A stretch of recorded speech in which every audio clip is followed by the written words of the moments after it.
Okay, I'm at the entrance to Pictograph Cave. It's funny, I first found this cave in the winter, but it's closed in the winter, and the entrance here is like covered in ice anyway.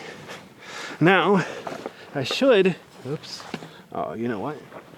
Might have to pause the video so I can do my 3 points of contact. Nope, I got it. Luckily I have decent boots, decent traction, so I can climb down there very carefully without plummeting to my doom.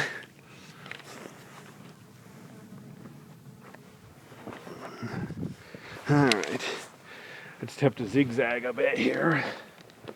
Do my 3 points of contact, minimize the damage if I lose control.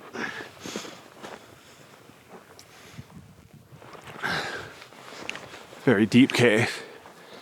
I don't remember if this one has more than one level or not. I'm gonna go right to keep going counterclockwise.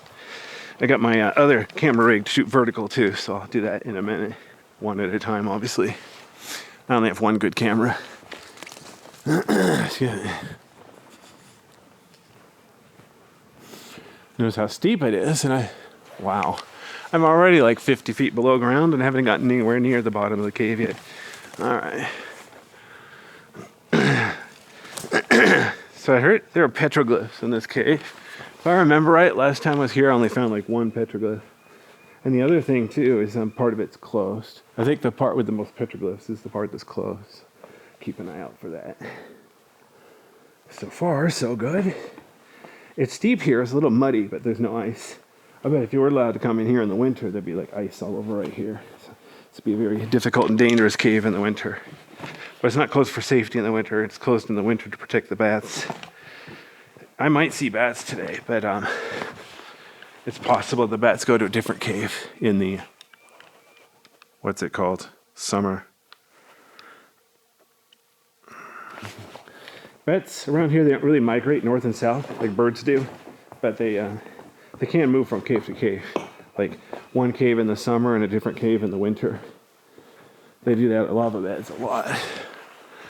Notice I'm almost finally lined up with the ceiling of the actual tube. Wow. Let me turn around and show you how far down I've come. Wow. I think that's a falcon screaming at me. I'm seriously already like 100 feet below ground and I'm nowhere near the bottom of the cave. That is so cool. All right, now. I got my light at 22%. It's a big cave, obviously, so when I get down, I'm going to turn it up all the way. I got a bunch of batteries for my lights today because I knew I was going to be doing this cave today. For smaller caves, I use some lower light setting. Saves battery life. Wow. This is awesome.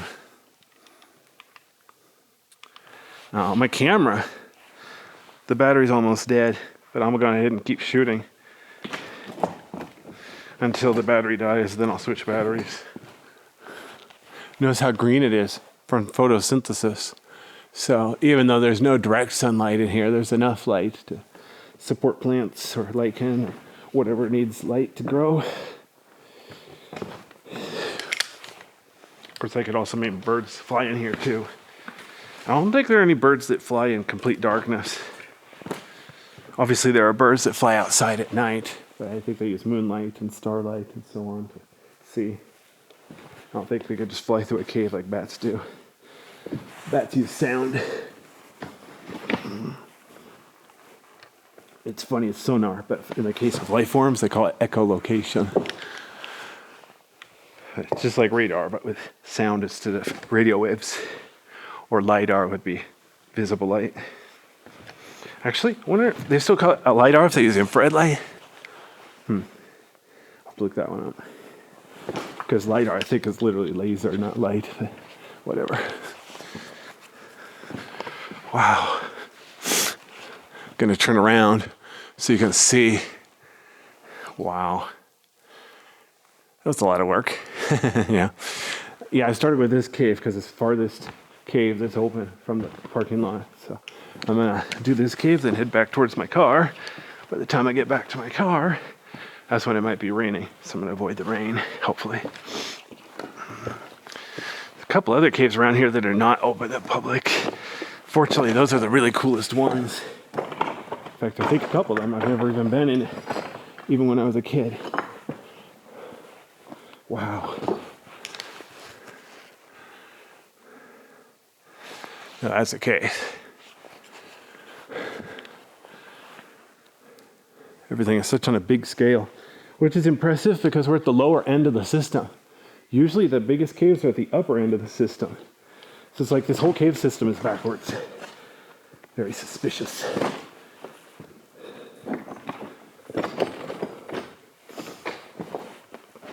Kind of like rivers, you know, rivers, they start out small.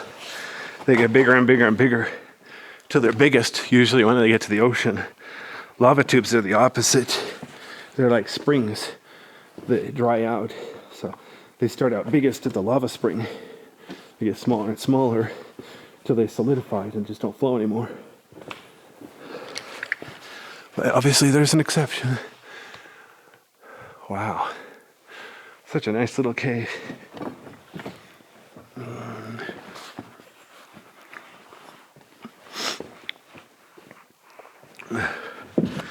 Yeah. But I like to do this cave as soon as it opens in the spring because you have to walk a couple miles to get here. And you know, like walking around here in the hot desert when it's 90 degrees outside. Oh wow. Still a little bit of ice left on the floor. Not very much. Huh. If you're feeling brave, I guess you could crawl back under there, but I'm not sure if there's any point. Then again, there's no point in being here in the first place, so never mind. All right, here we go. Notice the nice soft floor. It's charcoal colored, like there really were fires in here. I'm not sure if this really is from people building fires or what, because the ceiling's not black. If people were building fires in here, you'd think there would be smoke on the ceiling too, or sweat on the ceiling. But I really don't know exactly why it's like this.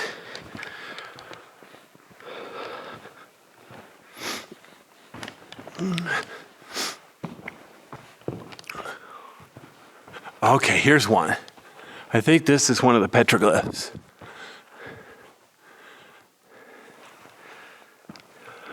Pretty sure in my video from 3 years ago, I got this already. Looks like a tree and a person in the sun. Not sure what that spiral is. It looks like the spiral could be leaves from the tree blowing away. Interesting. Definitely art. I don't know how old it is. I'm sure somebody carbon dated it.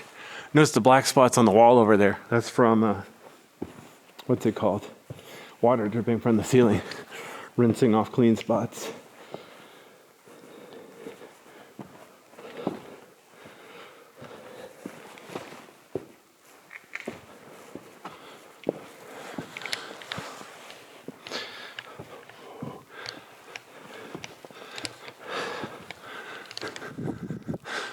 I'll try to keep my eyes open for more petroglyphs. But the funny part is, I can't even tell a petroglyph from graffiti. Like, look right here on this. Anyway, that's just dirt. All right, never mind. Thought I saw a drawing, but it was just charcoal or whatever.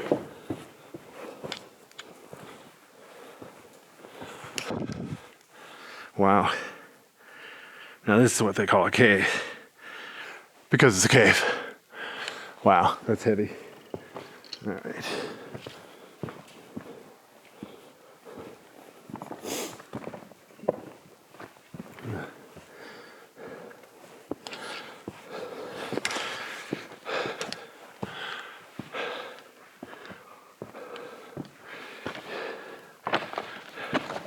Wow. Okay, now I'm on top of a big lava pile, rock pile. There's the way down to more tube. Here's a number 6 for no apparent reason. Definitely graffiti. Oh, there's a 5. Still know what that's for. There's the way out. Look at the ceiling. Look how bright that is. That's from hydrophobic bacteria. The rock itself is red. Man, this is a pretty ceiling. You ever come here, either bring a really bright light if you can. Try not to disturb any bats if you see any. Or bring a tripod so you can do like long exposures. But yeah, definitely a pretty cave. but it's like 1,000 feet long, so definitely at least spend half a day planning to be here. I think I left town about 9. It's already 11. So yeah, it took a couple minutes to get here. There's a lot of wet rocks here, but no ice. I bet in the winter there'd be a lot of ice. Too bad we're not allowed to come in here and check it out. Oh wow.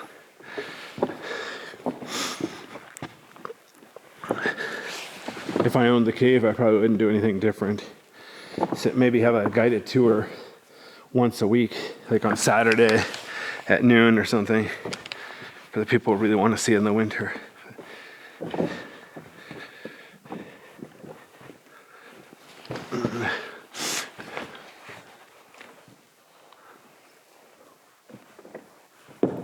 Huh.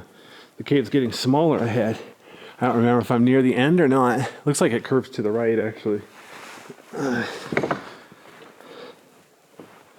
heard it's 1,000 feet long, but it's a lot of it's back on the other side of the entrance. Go back and see the skylight. I definitely want to see the skylight from below. That'll be neat.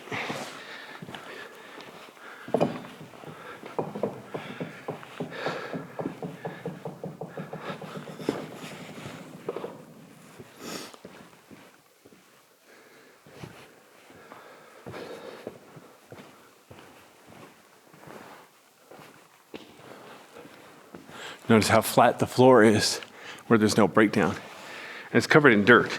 Obviously in the tube form there was no dirt.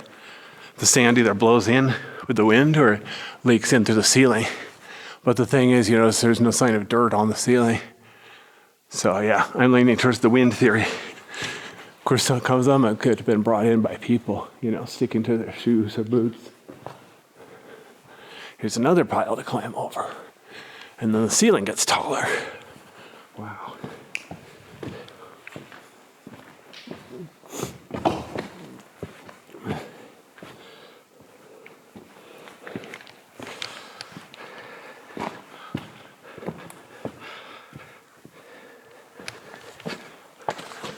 To get to the top of this rock pile, I'm gonna go look around.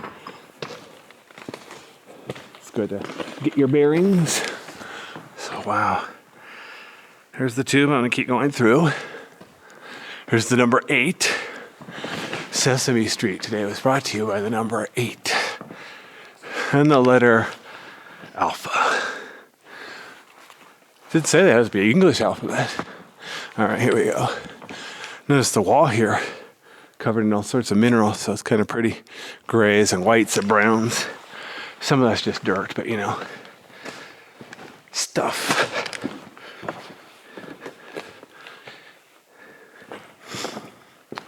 The battery on my camera says it's almost dead, but it's still shooting. So I'm gonna keep recording video until the battery dies, then switch.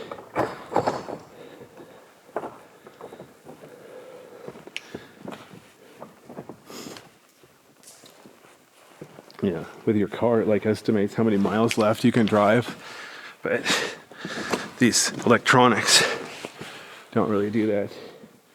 They just warn you, battery almost dead, battery almost dead. And all of a sudden, boom, it's dead. Thanks for the warning. Notice how rough the floor is. It's flat, but a lot of rough rocks. All right, there's a number 9. Good to know. Notice how, just like Arnold Ice Cave, this cave is really flat floor and then arch-shaped walls and ceiling.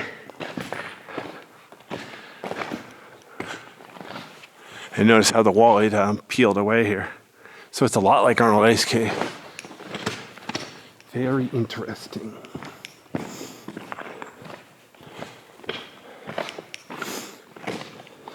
Kind of weird, it's almost the same size, like length and everything. Such Arnold Ice Cave doesn't have any skylight, just the one entrance.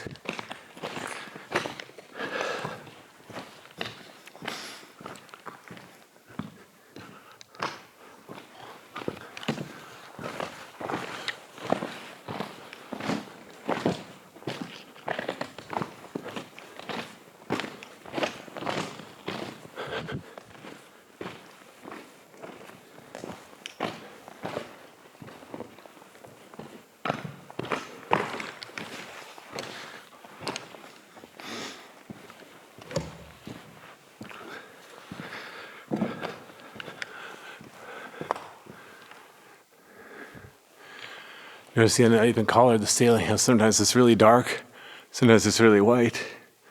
Like I said, the dark is the rock and the white is minerals coating the rock. This place sure is cooling here. It's above freezing, but not by much.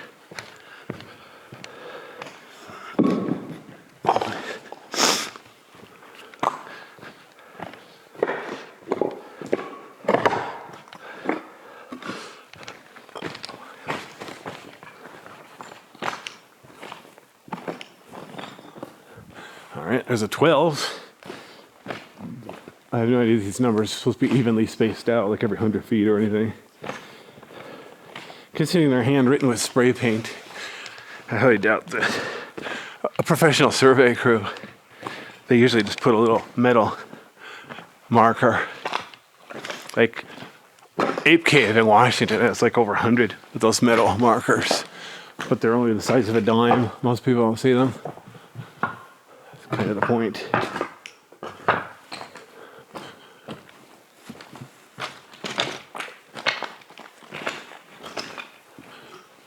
I think I found the end. Oh, look at this.